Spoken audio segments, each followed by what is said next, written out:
ముదాకరాత్తమోదకం సదా విముక్తిసాధకం కళాధరావతంసకం విలాసిలోకరక్షకం. Welcome to women FM. ఈరోజు మనం కొన్ని చిన్నపిల్లలకు నేర్పించగలిగే ఇంపార్టెంట్ శ్లోకాస్ గురించి మాట్లాడుకుందామండి.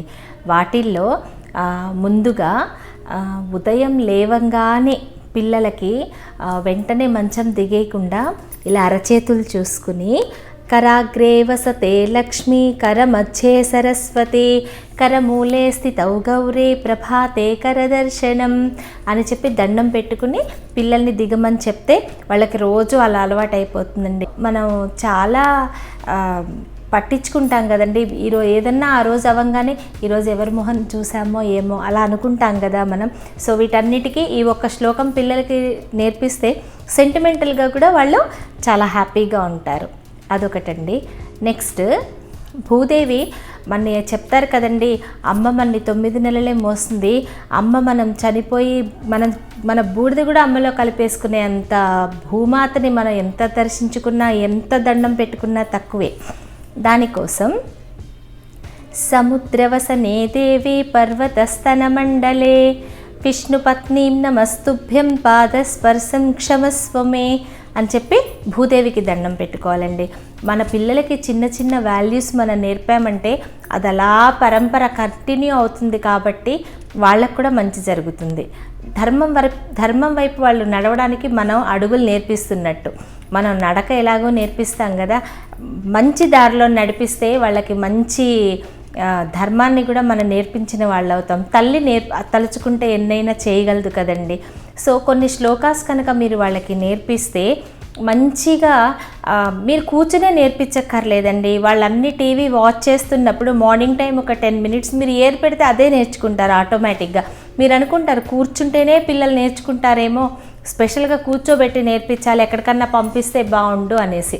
అలా అవసరం లేదండి. మీరు ఏం నేర్పించాలనుకుంటున్నారో ఒక రిథమిక్ దీంట్లో మీరు కనుక టీవీలో పెట్టారంటే రోజు వాళ్ళన్నీ నేర్చేసుకుంటారండి. చాలా గ్రాస్పింగ్ పవర్ ఉంటుంది వాళ్ళకి. కాబట్టి కొన్ని మీరు నేర్పిస్తే బాగుంటుంది. మీరు ఏ దేవుణ్ణి నమ్ముతున్నారో ప్రతి భగవంతుడికి ఆ శ్లోకాస్ ఉన్నాయి కదండి. మన ఊరికే శ్లోకాస్ నేర్చుకున్నాం, వాళ్ళు చదువుతున్నారు కాదండి.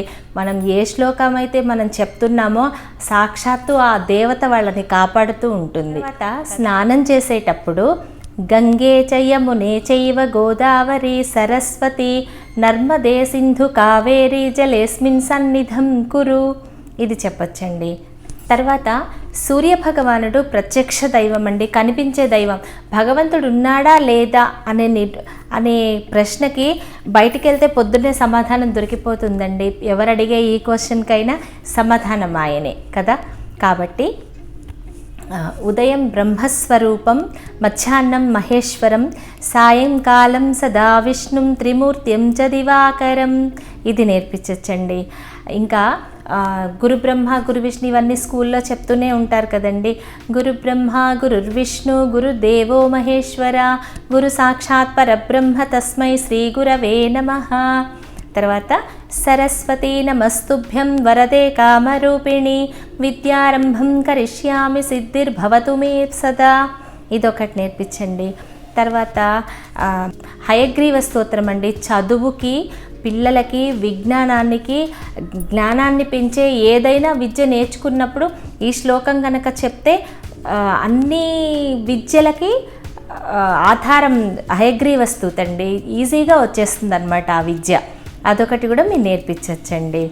అదొచ్చేసి జ్ఞానానందమయం దేవం నిర్మలం స్ఫటికాకృతిం ఆధారం సర్వ విద్యానం హయగ్రీవముపాస్మహే ఇది చెప్పచ్చండి. తర్వాత లక్ష్మీదేవి కండి.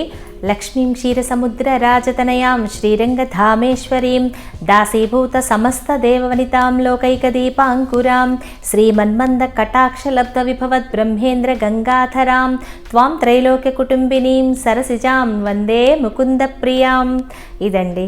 సరస్వతీదేవికి శరదిందు సమాకారే పరబ్రహ్మస్వరూపిణి వాసరాపీఠ నిలయే సరస్వతీ నమోస్తుతే ఇది చెప్పచ్చండి. గౌరీదేవికి సర్వమంగళ మాంగళ్యే శివే సర్వార్థ సాధకే శరణ్యే త్రయంబకే గౌరీ నారాయణి నమోస్తుతే ఇది చెప్పొచ్చండి. తర్వాత మన మృత్యుంజయ స్తోత్రం ఉంది కదండి, 2 ఉంటాయండి. ఒకటి వచ్చేసి ఉగ్రం వీరం మహావిష్ణుం జ్వలంతం సర్వతోముఖం నృసింహం భీషణం భద్రం మృత్యుర్నమామ్యహం, ఇది కూడా నేర్పించచ్చండి. తర్వాత ఓం త్రయంబకం యజామహే సుగంధిం పుష్టివర్ధనం ఉర్వారుకమివ బంధనాన్ మృత్యోర్ముక్షీయమామృతాత్, ఇది నేర్పించచ్చండి. గణపతికి ఓం గణానాం త్వా గణపతిగుం హవామహే కవిం కవీనాముపమశ్రవస్తవం జ్యేష్ఠరాజం బ్రహ్మణస్పత ఆనుశృణ్వన్నోతిభిः సీదసాదనం, ఇది నేర్పించచ్చండి. తర్వాత వక్రతుండ మహాకాయ కోటి సూర్య సమప్రభా నిర్విఘ్నం కురు మే దేవా సర్వకార్యేషు సర్వదా. మీరు పిల్లలకు చెప్పారనుకోండి, ఎగ్జామ్కి వెళ్ళేటప్పుడు, లేదా నువ్వు గనక ఈ శ్లోక నువ్వు చెప్పావనుకో నువ్వు ఖచ్చితంగా ఫస్ట్ క్లాస్లో పాస్ అవుతావు అని చెప్పారనుకోండి, వాళ్ళకి సెంటిమెంటల్ కూడా ఇది నేను చెప్పాను కాబట్టి నాకు ఖచ్చితంగా మంచి జరుగుతుందని వాళ్ళకి జ్ఞాపకం ఉంటుందండి. ఇదొకటి చెప్పచ్చు. తర్వాత గణనాథుని గురించే తలచితినే గణనాథుని తలచితినే విఘ్నపతిని తలచిన పనిగా తలచితి హేరంబుని నా విఘ్నమ్ములు తొలగుట కొరకున్, ఇది కూడా చెప్పచ్చండి. ఇంకోటి భోజనానికి ముందు అన్నపూర్ణే సదాపూర్ణే శంకర ప్రాణవల్లభే జ్ఞాన వైరాగ్య సిద్ధ్యర్థం భిక్షాం దేహీ చ పార్వతి. మన భోజనంలో మామూలు శుభ్రంగా తింటాం, అది జ్ఞానానికి సంబంధించిన వైరాగ్యం చక్కటి ఇది మనకు మంచిది అమరుతుందండి. ఆ భోజనంలో శక్తి వస్తుందన్నమాట, అమ్మవారి దీవెనతో కూడిన శక్తి వస్తుంది. కృష్ణాష్టకం నేర్పించచ్చండి. వసుదేవసుతం దేవం కంసచాణూర మర్దనం ఉంది కదా, అది నేర్పించచ్చు. గణేష పంచరత్నం నేర్పించచ్చండి. ముదాకరాత్తమోదకం సదా విముక్తి సాధకం కళాధరావతంసకం విలాసిలోకరక్షకం, ఇలా వస్తుంది. శ్రీహరి స్తోత్రం, తర్వాత మీనాక్షి పంచరత్నం. పిల్లలకి నేర్పించాల్సినవి ఎన్నెన్నో ఉన్నాయండి. మీరు కనుక ఏం నేర్పించాలనుకుంటున్న రోజు పొద్దున్నే అవి మీరు టీవీలో పెట్టేసేసి కంటిన్యూస్గా కొన్ని రోజులకి వాళ్ళు ఆటోమేటిక్గా చెప్పేయగలుగుతారండి. నేను కొన్ని రోజులు సమ్మర్ క్యాంప్ తీసుకున్నానండి. అందులో పిల్లలందరికీ నేను ఈ శ్లోకాస్ నేర్పాను. పిల్లలు ఇంకా వాళ్ళ ఇంట్లో ఏ పూజలైనా వాళ్ళు ముందు కూర్చొని శ్లోకాస్ అన్నీ చెప్తుంటే పేరెంట్స్ నాకు ఇప్పటికీ ఫోన్ చేస్తుంటారు. వాళ్ళు చాలా హ్యాపీ ఫీల్ అయ్యేవాళ్ళు అనమాట.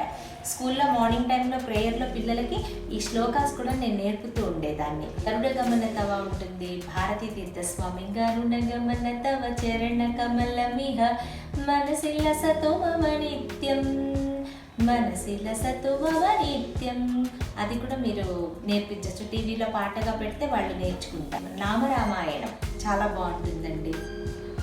ఇది శుద్ధ బ్రహ్మ పరాత్పర రామ్ కాలాత్మక పరమేశ్వర రామ్, ఈ శ్లోకాస్ అన్ని నేర్పిస్తే పిల్లలకి మనం ఒక ధర్మపథం వైపు వాళ్ళని నడిపించారనుకోండి, వాళ్ళకి రోజు మంచి బుద్ధులు చెప్తూ ఇది చేస్తే మంచిది, ఇది చేస్తే భగవంతుడు నీతో ఉంటాడు, ఈ పని చేస్తే అమ్మవారు వచ్చి నిన్ను కాపాడుతూ ఉంటారు, ఇలాంటివన్నీ చెప్పామనుకోండి చెడు ఆలోచనల వైపు వాళ్ళ బుద్ధి వెళ్లకుండా ఉంటుంది. భగవంతుడు మంచి బుద్ధి కలవాళ్ళు, మంచి నడవడిక ధర్మం పాటించే వాళ్ళ దగ్గరికి భగవంతుడే వస్తాడు. మనం వెళ్ళక్కర్లేదు భగవంతుడి దగ్గరికి. అలాంటి మంచి పథంలోకి పిల్లల్ని నడిపించే బాధ్యత తండ్రికి ఉన్నప్పటికీ ఆయనకుండే సమయభావం వల్ల తల్లి ఎక్కువ బాధ్యత వహిస్తుంది. కాబట్టి మీరు కూడా ఇవన్నీ పాటించి మంచి బుద్ధులు చెప్తూ వాళ్ళ కోసం టైం స్పెండ్ చేయండి, వాళ్ళతో కూర్చోండి, ఇవన్నీ మీరు నేర్పించండి. నేను కూడా ఇవే ఫాలో అయ్యాను కాబట్టి మీకు ఉపయోగపడుతుందని చెప్తున్నాను. Thanks for watching and stay with us. ఈ వీడియో కనుక మీకు నచ్చినట్లయితే please like, share and subscribe to women FM. Thank you.